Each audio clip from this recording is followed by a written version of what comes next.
Et maintenant, nous allons essayer de répondre à la question pourquoi parmi les aldohexoses, on a 8 aldohexoses, alors que parmi les cétohexoses, on a seulement 4 cétohexoses. Alors, regardons ensemble les 8 des aldohexoses. Regardez que j'ai classé par couple d'épimérés. Précisément, regardez. Alors, j'ai placé l'allose avec son épimère vrai, l'altrose, le glucose avec son épimère vrai, le mannose, le gulose avec son épimère vrai, l'idose, et le galactose avec son épimère vrai, je rappelle l'épimère en carbone 2, en C2, le thalose. Alors, premièrement, parmi les 8 déaldohexoses qu'on appelle diastéréomères, il y a seulement 4 aldohexoses à retenir parce que ce sont les aldohexoses les plus répandues dans notre corps ou dans notre alimentation. Lesquelles? La lose, l'épimère en C3 du glucose, l'épimère en C2 du glucose, le mannose, et l'épimère en C4 du glucose, le galactose. Donc, il y a seulement 4 structures d'aldohexose à retenir: allose, glucose, mannose et galactose. Bien sûr, on peut les retenir par épimérés. En C2, précisément, mannose, en C3, allose, en C4, le galactose. Alors, je tiens à rappeler que là, je vais essayer de passer de 8 aldohexoses à 4 cétohexoses. Comment? Par une réaction qu'on appelle interconversion.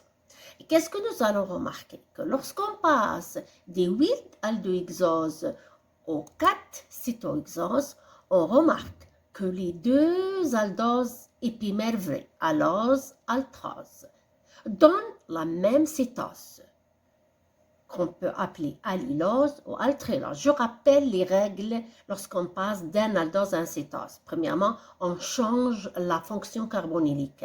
Pour l'allose, la fonction carbonylique était portée par le 1, alors que pour l'allylose, la fonction carbonique est portée par le C2. C'est un cétose. Alors, lorsqu'on passe d'un aldose, par exemple allose, à un cétose allylose, on enlève ose et on ajoute ylose. Au lieu de dire allose, vous dites allylose, altrylose. Qu'est-ce qu'on remarque si on compare la structure de allylose et de altrylose? On remarque que le carbone 3, 4, 5 présente la même position des hydroxyles. Donc, le passage d'un aldose à un cétose remplace l'épiméré vrai par la fonction cétonique qui est portée par le carbone 2. C'est pour cela qu'on dit que les deux aldoses épimères vraies, allose, altrose, donnent la même cétose qui est psychose. Vous pouvez l'appeler psychose, allylose ou altrylose. Alors, les deux épimères vrais, c'est-à-dire le déglycose et le démannose, vont donner par interconversion deux structures.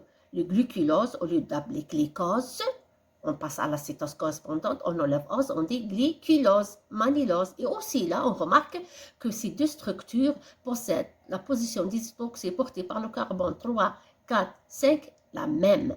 Donc, ces deux structures sont identiques.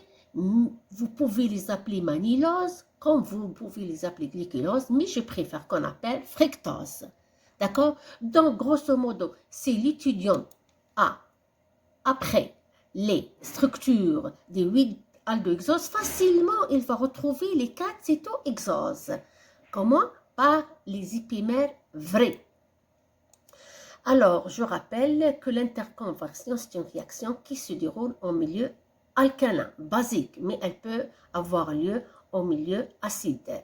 Alors, en tout et pour tout, nous allons répondre à la question pourquoi les aldohexoses, précisément 8, sont supérieures aux cétohexoses, précisément 4. Premièrement, parce que le nombre de carbone asymétrique est supérieur.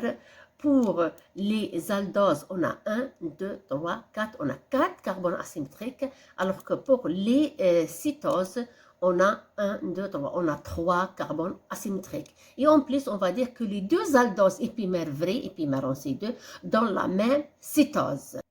Et je rappelle aussi, à travers cette vidéo, que je peux passer des 8D aldohexoses au L8 aldohexose, mais chimiquement, ça n'existe pas dans notre corps. Dans notre corps, il n'y a que la série D. D'accord? Et là aussi, je rappelle que lorsqu'on parle d'un D-allose à un L-allose, on va changer la position des 4 carbones asymétriques. Regardez, par exemple, je prends le D-fructose et le L-fructose. Comment je définis le D-fructose? Je le définis seulement par le carbone N-1, c'est-à-dire l'avant-dernier. Numéro 5, il est à droite, c'est la série D. Il est à gauche, c'est la série L. Mais si je parle de l'image de D-fructose qu'on appelle L-fructose, on va changer la position des 3 carbones asymétriques, le 3, le 4, le 5. Le 3, là, il est à gauche, là, il est à droite. Le 4 et le 5 sont à droite dans le D-fructose, dans le L-fructose, ils sont à gauche.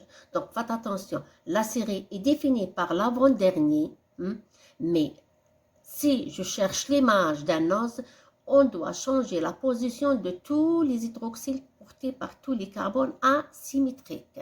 La même chose pour le mannose. Regardez le démannose. Le démannose est défini par le OH porté par le carbone numéro 5, l'avant-dernier, il est à droite. Le L-mannose, c'est un L parce que le OH, l'avant-dernier, C5, il est à gauche. Mais si je cherche l'image de D-mannose qu'on appelle L-mannose, je dois changer la position des 4 carbones asymétriques. Le 2 et le 3 sont à gauche, là ils sont à droite. Le 3 et le 4 sont à droite, dans D-mannose, dans L-mannose, ils sont à gauche. Donc faites attention, linéothéomérie, ça veut dire que je change la position de tous les hydroxyles portés par tous les carbones asymétriques. L'épimérie, ça veut dire quoi? Un seul hydroxyle porté par un seul carbone asymétrique.